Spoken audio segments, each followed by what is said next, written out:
కొత్తగా పెళ్ళైన వారి జంట హనీమూన్కి వెళ్ళారు సార్.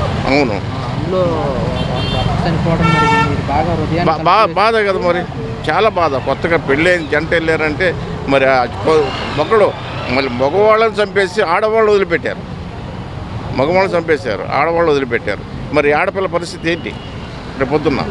వాళ్ళకి ఎందుకు అంత కక్ష, వాళ్ళకి ఎందుకు అంత ద్వేషం, ఇండియా మీద ఎందుకని అంత బాధపడుతున్నాం?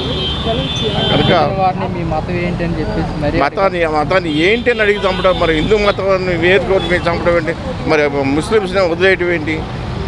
ముస్లిం ఏంటి, హిందూ ఏంటండి? మన దేశంలో అందరూ ఒకటే. కానీ మన దేశం మీదకి వాళ్ళు ఎగబడి రావటం, ఇట్లా మన దేశాన్ని నష్టపరచడం, మన దేశాన్ని ఇబ్బంది పెట్టడం, ఈ నానా రకాలుగా వెళ్తున్నారు ప్రజలు, వస్తున్నారు, నాయకులు వస్తున్నారు, సానుభూతి తెలుపుతున్నారు. ప్రాణాలు తిరిగి రావు కదా. దాన్ని మనం ప్రజలందరం కూడా అవసరమైతే మనం కూడా యుద్ధం చేయడానికి కూడా సిద్ధంగా ఉండాలి.